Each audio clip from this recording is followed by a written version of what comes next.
الحمدللہ رب العالمین والصلاة والسلام علی سید الانبیاء والمرسلین اما بعد اعوذ باللہ من الشیطان الرجیم بسم اللہ الرحمن الرحیم۔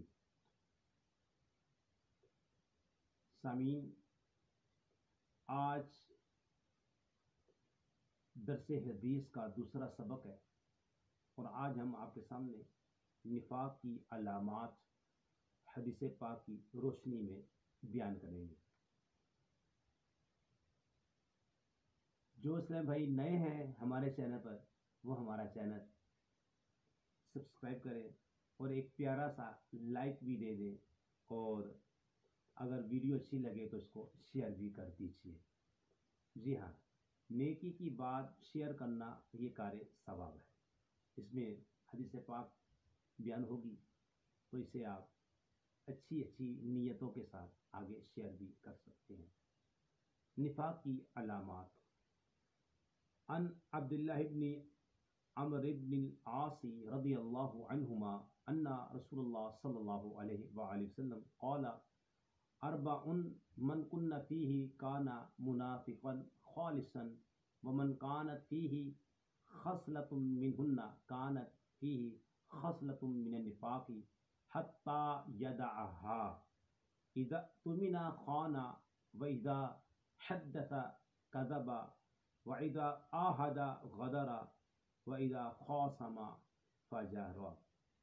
حضرت سیدنا عبداللہ بن عمر بن عاص رضی اللہ تعالی عنہما سے مروی ہے، حضور نبی کریم رعوف الرحیم صلی اللہ تعالی علیہ وآلہ وسلم نے ارشاد فرمایا، جس میں یہ چار باتیں ہوں گی وہ نیرا منافق ہوگا، اور جس میں ان خصلتوں میں سے کوئی ایک خصلت ہو تو اس میں نفاق کی ایک خصلت پائی گئی، یہاں تک کہ وہ اس سے باز آ جائے۔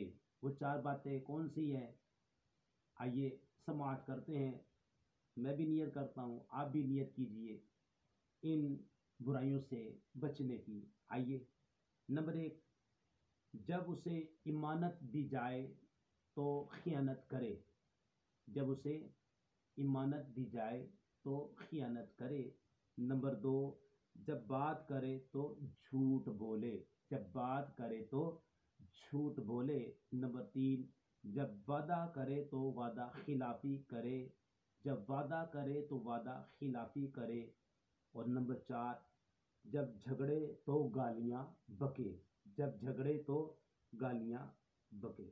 میٹھے اسلام بھائیوں، اس حدیث میں چار برائیوں کا ذکر ہوا، وہ چاروں ہی مسلمانوں کے لیے باعث تکلیف ہیں۔ جی ہاں، کیونکہ جھوٹ میں دھوکہ دہی ہے، دھوکہ دیا جاتا ہے جھوٹ کے اندر۔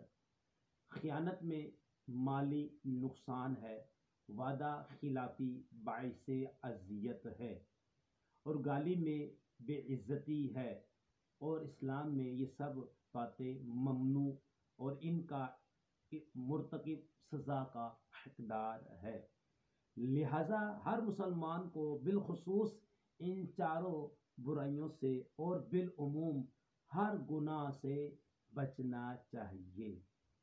بدترین کفار علامہ عبدالرؤف مناوی رحمۃ اللہ تعالی علیہ حدیث مذکورہ کی وضاحت کرتے ہوئے فرماتے ہیں، حدیث پاک کا مقصود لوگوں کو مذکورہ خصلتوں سے سختی اور شدت کے ساتھ روکنا ہے، کیونکہ یہ نفاق کی علامات ہے۔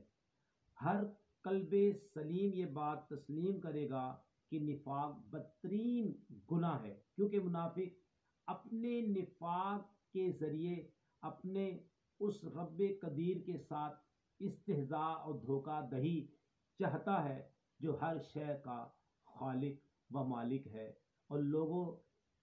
اور لوگوں کے دلوں کی چھپی باتوں کو جاننے والا ہے۔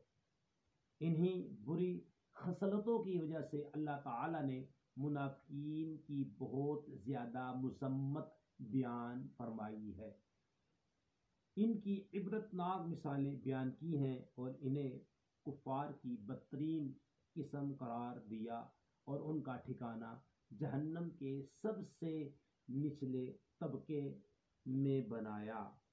صورتاً جو ہے نفاق، حضرت امام محمد غزالی رحمۃ اللہ تعالی علیہ مذکورہ حدیث کو ذکر کرنے کے بعد فرماتے ہیں، اس حدیث پاک کا مصداق وہ شخص ہے جس کا پختہ ارادہ یہ ہو کہ وہ وعدہ پورا نہ کرے گا، یا وہ جو بغیر کسی عذر کے وعدہ پورا نہ کرے۔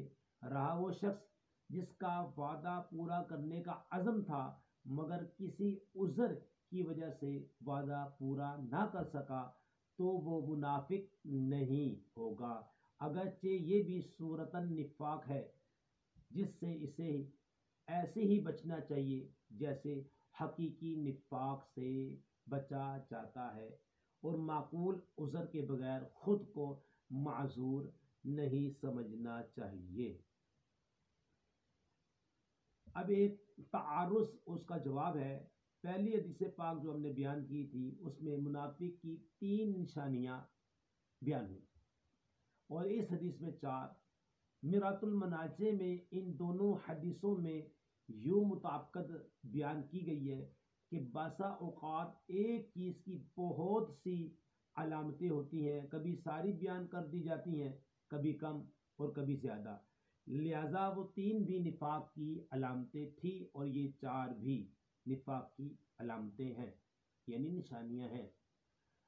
تو پیارے بھائیوں، ہم نے جو حدیث پاک سنی ہے تو آپ اور میں ہم عہد کر لیں کہ انشاءاللہ ہم یہ جو ہے منافقوں والے کام نہیں کریں گے، جھوٹ نہیں بولیں گے، وعدہ خلافی نہیں کریں گے انشاءاللہ، ٹھیک ہے۔ گالی گلوچ سے تو ایسے ہی مسلمانوں کو دور رہنا چاہیے۔